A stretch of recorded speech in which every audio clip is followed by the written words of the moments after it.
Welcome home. We are WNST AM 1570, Towson, Baltimore, and Baltimore Positive. We're jumping into the spirit of Festivus around here with a potential AFC Championship game for the first time in 53 years next week. So Luke's out in Owings Mills doing all things Ravens. If you're on the text service, you'll get all the breaking news. We're monitoring Mark Andrews as well as some of the injury situations. We are also going to be doing our not radio row. We're going to be doing crab cake row beginning February 5th. 5 days live broadcast, all for the Maryland Food Bank. I'll be telling you more about it. We're featuring 100 charities. We're skipping Las Vegas this year. We're leaving Las Vegas and heading to Catonsville. We'll also have Maryland Lottery scratch-offs to give away and free soup, believe it or not, if you are benevolent. This guy is a behind-the-scenes kind of guy, the kind of guy I used to eat with in the buffets for 39 years when I had my my media pass back just for 4 decades, where guys were always wandering around. I'm like, oh, I wonder who that guy is. Oh, that guy's the executive producer of NBC. Or ESPN. And this thing comes at me sort of honestly because this guy just recently got into a Hall of Fame, and they're not going to put me in any broadcasting Hall of Fames here, but he comes at me honestly because he's a hockey guy, but he's more than that, a sports guy. Fletcher Sports created a new genre in sports broadcasting, the remote controlled camera. You may be familiar with it. The ESPN ones were not wiped down 2 weeks ago during the game here. This guy is entered. He's a Chicago guy, which means I'll get at least one good pizza recommendations, not called Pequods. He's entered the Sports Broadcasting Hall of Fame. Still appears to be a relatively young man, and even has ties to this week's Ravens game. We welcome Tom Fletcher onto the program. Fletcher Sports, like you're the behind the scenes guy, but you're a little bit of a mad scientist about getting these angles, I'm sure, for gamblers, officials. We're going to go to New York and see if the knee was down. All of these camera angles have really changed the way we see the game, Tom. Yeah, mad scientist. My wife always questions why I'm watching so much sports, and I'm able to say I'm watching the sports. This is work. I'm trying to figure out where to put new cameras. We put remote control cameras on the bottom of the scoreboard during the 91 NBA Finals. We rode the Jordan era and the Chicago Bulls with 6 championships. NBC Sports kept coming back to us saying, okay, you did the bottom of the scoreboard. What can we do next? And then we put a remote control camera behind the backboard. And then we put it up on top of the shot clock. Then we put it in the nets. We put it behind the nets for hockey. We put it at center ice for hockey.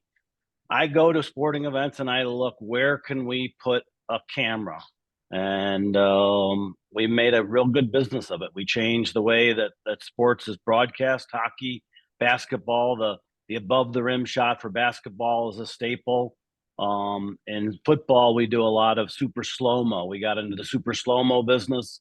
Pretty much all those real super slow motion shots. Fletcher plays a big role in that. So I remember when instant replay came on, dude. I'm 55, and I remember when Alcoa couldn't wait. I mean, not old enough for the Heidi game, but old enough to, remember who Bud Harrelson is as of last week, right? So, yeah, like, I go back to the early 70s, and I think, and it's not hard with technology to see what these broadcasts look like back in the day. And I'm such a historian, I was at the Drive game in Cleveland, so it popped up with all the Flacco stuff recently, and I saw video of it, and I thought, man, it's shot differently, feels differently. It was covered, and I've been doing this as a journalist differently. But where you guys have gone into helping solve the game to some degree, right? To solve, and I guess at some point the balls are going to have chips, right? And we're going to do away with umpire. I mean, we're gambling on games. There's a Super Bowl in Las Vegas. Most of my lifetime, we would have said there'll never be a team. So we're moving along to all of this. But I think when I think of your cameras, yeah, it's sexy, it's cool, seeing this and that. But the adjudication of fair foul, or inbounds, out of bounds, fault or no fault in tennis, whatever it would be, will in many cases, and I'm sure the first time you saw, I changed the game. Where I put the camera allowed us to see perfectly whether this was or was not, whatever it was or was not. yeah. Gambling is a big part of broadcasting today, and that we make sure we got to give the angles to the officials that they are going to get the call right. And us being able to put cameras in unusual places that you can see if a player is inbounds, out of bounds, cross the goal line, the puck, across the goal line for a goal in hockey. Our cameras that are in the nets, help that tremendously, and it's got to work. So it's been an exciting ride of creating these new camera angles. I remember going to Japan. I went with Cal Ripken in 2007 before the Beijing Olympics. And when I got over there, I was like walking around Japan. I was in China as well, but I went to Japan specifically because they make good stuff there. And the cameras they were making there were so much better than anything you could buy here. They, stuff you could find in stores there, and the technology. And I'm thinking for like a nerd like you that loves this stuff, and anybody that's a photographer that has seen Right. equipment or the pictures I just took of cardinals in the snow out my window with my phone, it really does skip generations the way computers do and iPhones and technology. What have your eyes seen that when they put you in a Hall of Fame? What's a seminal moment for you where like you have that moment where like that camera is going to do this and it's going to change the game? I'm thinking the rope cameras that I think ESPN or maybe Sunday Night Football was using pretty early on to get above a huddle, get above a huddle. Was something that every NFL coach, Marvin Lewis, Jim Schwartz, those guys with the Ravens here, they always told me, get the seat in the end zone, get the seat up in section 513 next to the camera so you get coach's view of what's going on. You want to be above the play. I don't think even the coaches could realize how they could assess offensive line play if the camera was right above the line, right? Yeah, you're referring to the Sky Cam. That was invented by another sports broadcasting Hall of Famer, Garrett Brown, who also invented the Steadicam. And Skycam is one of the shots that we don't do. We actually work fairly closely with them. We actually would, in the early days of Skycam and Cable Cam, we would rent them our small box cameras for them to be able to do the broadcast. You're in the business. You own cameras. You place cameras. You do this, dare I say, professionally, right? Like that's literally what you do, right? It's exactly what I do. You rent them out, or you rent yourself. You're a production company that comes in and makes cameras better. What Fletcher is we're a specialty supplier to the broadcaster, which is generally engaging with a truck vendor, a mobile truck vendor, NEP, who actually owns Fletcher. We actually sold Fletcher a few years ago. So NEP supplies all the traditional hard cameras and handheld cameras, and then we come in with specialty cameras, and we rent it to the broadcaster for the entire season, or we get a contract for the length of their agreement with the broadcaster. The broadcasters, ESPN, NBC, they don't own their equipment. They rent the equipment from a truck vendor, and then that truck vendor or the broadcaster rents our specialty cameras, whether it's a super slow-mo camera or it's a remote control camera behind the backboard or above the rim or in the net. So yes, what was one of the big moments was putting the camera on top of the goal judge for hockey was, to me, the shot that really changed the way you watch hockey. People would say to me, hockey's a great sport, but you really got to watch it in person. And that was a dagger in my heart and a challenge to me to make the sport of hockey better on television. And Gary Bettman, for my induction video, Gary said, Fletcher was one of the companies that helped change the sport of hockey on television and make it much more fan friendly. And it's something that they didn't think was possible. Well, I covered hockey in the 80s. I'm an old hockey head. I covered the AHL, Barry Trotz, all that stuff, all these years. We lost hockey here 3 decades ago, but I was that guy.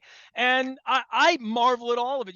I had the guy on who did the blue pucks a couple months ago, and the pucks with tails at Fox. And so, I mean, there were a lot of things. Kenny Albert literally started my show with me. So Kenny's like a blood brother, and his book just came out and all that. And during all of this era, to think how far that's come for fans. And look, there was always novelty stuff at all-star games where you put a camera on a guy on Mario Lemieux's head or, whatever, or a guy skating around, and Steadicam allowed maybe a little bit of that to not feel like you were drunk when you're watching it, right? But for you, where were these moments along your journey where you're like, I think we should put a camera in a hockey net because that would be good? Well, the putting the camera in the hockey net and have it be a remote controlled camera. It's one thing to have a locked off shot. It's more important to also be able to frame the shot and have a little bit of zoom. So we have a little 3-to-1 zoom that's in the net, so that you're able to follow the action and line up the player that's in the slot shooting the puck right at you. But you mentioned the All-Star games. All-Star games are great places for us as broadcasters to experiment with new ideas. So Steadicam in hockey was first used during an All-Star game, and we tried using Steadicam. We ultimately went in a different direction, and but we put a camera in the targets for the accuracy shooting contest. For the All-Star game, we put a puck in a camera in center ice for an All-Star game. So they like coming up with little gimmicks and gadgets during the All-Star game. Some of them turn into spectacular shots, like Skycam. Going back to that, Skycam was in the XFL, and the XFL allowed the NFL to see how great Skycam was. And when I was talking to Chris Collinsworth, who went in with my class of 2023 for the Hall of Fame, the first thing he brought up was Skycam, because he goes, that's my go-to replay, right after play, because he wants to see how the play unfolded, and he wants to explain to the audience what happened. And we do that more with basketball and hockey, with the behind the net goal judge, or the goal judge camera, or the above the rim shot. The eye in the sky does not lie. Tom Fletcher Yes. is here. He is the Fletcher Sports and a pioneer and a broadcast Hall of Famer, and was inducted a couple months ago. I've been trying to get you on with Sharon, trying to work this thing out. And as I brought you on, you're like, my cameras are going to Baltimore for the game this week.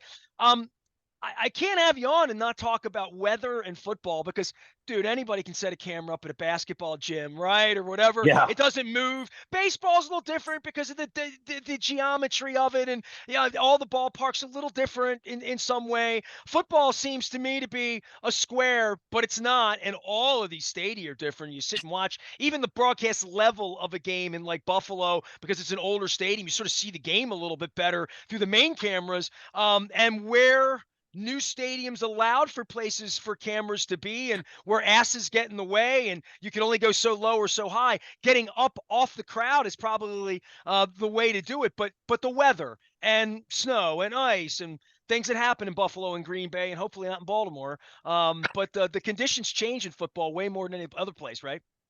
Yes, the challenge of a camera operator. Certainly our remote control cameras have to be able to withstand the heat and the cold. But then the camera operators that are out there, in Kansas City and in Buffalo, and it's going to be pretty cold this weekend in Baltimore, and be out there for extended time periods, and be able to, you're focusing, and you need to get the focus exactly right, and you need to do that with gloves, and that's a challenge and a testament to all those operators that do it. Now I look at that and say, okay, how can we make that better? That is exactly how my brain works. Is I see a problem. So the Steelers and the Ravens, you guys had tremendous rain there a few weeks ago. This past week in Dallas, I was there coming up with a solution, a rain deflector that blows the rain off of the lens at 300 miles an hour, so that you won't Stop have it. everything here. Hold on, because that game, everybody in my audience saw that game. Everybody, I had 3 tweets up that I felt like I was drunk, because we thought that I tweeted they're $1 billion company, $1 billion football league, billions of dollars being gambled in this, and you can't get a clear picture for ESPN. I thought, where's their RainX? You know what I mean? Like, so literally, you were a person 2 weeks ago in on a solution here, literally. I on this past weekend in Dallas, and went down with a company, Abel Cine out of New York. There's a company in London called Bright Tangerine that makes a rain deflector that's used more in the motion picture world. I live in both worlds. Our business, we rented cameras in the motion picture world as Fletcher Camera. We had the sports business, so I see technology that crosses over all the time. And You're when like you're shooting, Spielberg a little bit. not quite. Um, we, when they're shooting when they're shooting something in the field, they're shooting a scene from The Wire years ago, and they're doing a rain scene. Well, that rain and that mist is going to come onto the camera. That would ruin the illusion of you're watching something. So they have to deal with getting the rain off. And with Skycam, they've tried a spinning mirror. Well, that can't work with Skycam because of the centrifugal force of the Skycam being above the crowd. So this is now something that will blow the rain off exactly, 300 miles an hour, and you would have a perfectly clear picture. And if they want to show that it's still raining there, they can point the camera into the lights. They can leave it off for a few seconds. I look at those problems and I try to come up with a solution. That's why. So you were pissed too, watching, saying, I, "Come on, man! It's 2024. We put a man on the moon 50 years ago. We can't get rain off a camera." We are working on that. I was with Fox and with the truck engineers from Game Creek down in Dallas, and said, we have a solution. So I think this is something by next season you'll see much better, a better solution for that. But at the same time, the directors do like showing you that it's raining, and but I agree that game became unwatchable. And from a gambling standpoint, going back to that, you have to have that shot. You can't be like, we can't tell if he's inbounds or out of bounds, and there's lots of money on it, the over under, whatever it is. Man, last thing for you is you have a new company, and I want you to explain it a little bit more to me, because I see it over your shoulder a little bit. And I think about these things all the time, because we carry, cameras. I went to see Billy Joel at the Garden the other night in New York, went up. It's a nice night. You take a selfie or whatever. But you never really get a picture of yourself jamming or having a good time, because like you're jamming and having a good time, as you should when you put your phone away. Same thing at sporting events. People are up video. And I remember when I first got a camera that worked, I wanted to take pictures and videos after we scored and of us being excited. And we had an internet page. And like 15 years into this now, you have something that is sort of a little bit more passive, but pretty cool. Sort of like maybe what happens when you're on the roller coaster at the bottom of Hershey Park, kind of, sort of, or Disney World, right? Exactly. That is exactly the line we say.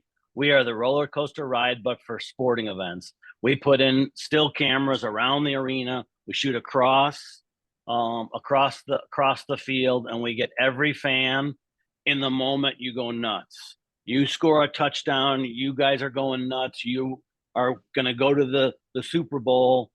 The fans stand up. We go click, click, click, click. We give the fans probably about 5 to 7 pictures in every moment that there's a big turnover, a touchdown, and then you get it delivered to your phone, in a matter of about 3 to 5 minutes after that big moment, and you're sharing it on social media. We installed into Seattle for the Seahawks because they love their 12s out there and they wanted to celebrate their fans.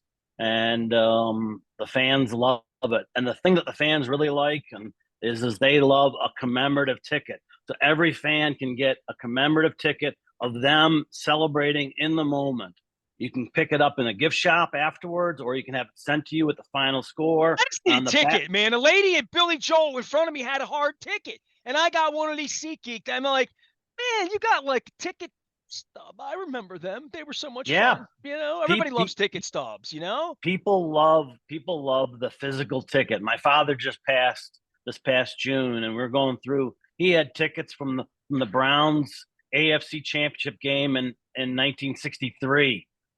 People just keep that. That is a souvenir that everybody really likes. So the name of that company is called My Memento, and we're installed into the Seahawks. We're installed into the Kraken, and we're installed into the Tampa Bay Lightning. So every goal, the fans are going nuts, and you can get the picture.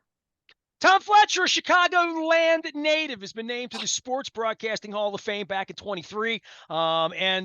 He does cool stuff, dude. I love meeting the people behind the scenes of trying to get the water off the camera. That's a lead story here. See, if I would have had you last month, we wouldn't have had that. So, hey, and keep enjoying the games. It sounds like you got a great business going, and between the movie side and the film side and the sports side, you're having a good time. And congratulations on getting into somewhere they're never going to let me in the Sports Broadcasting Hall of Fame. But if I go and visit, I'll see you there. All right.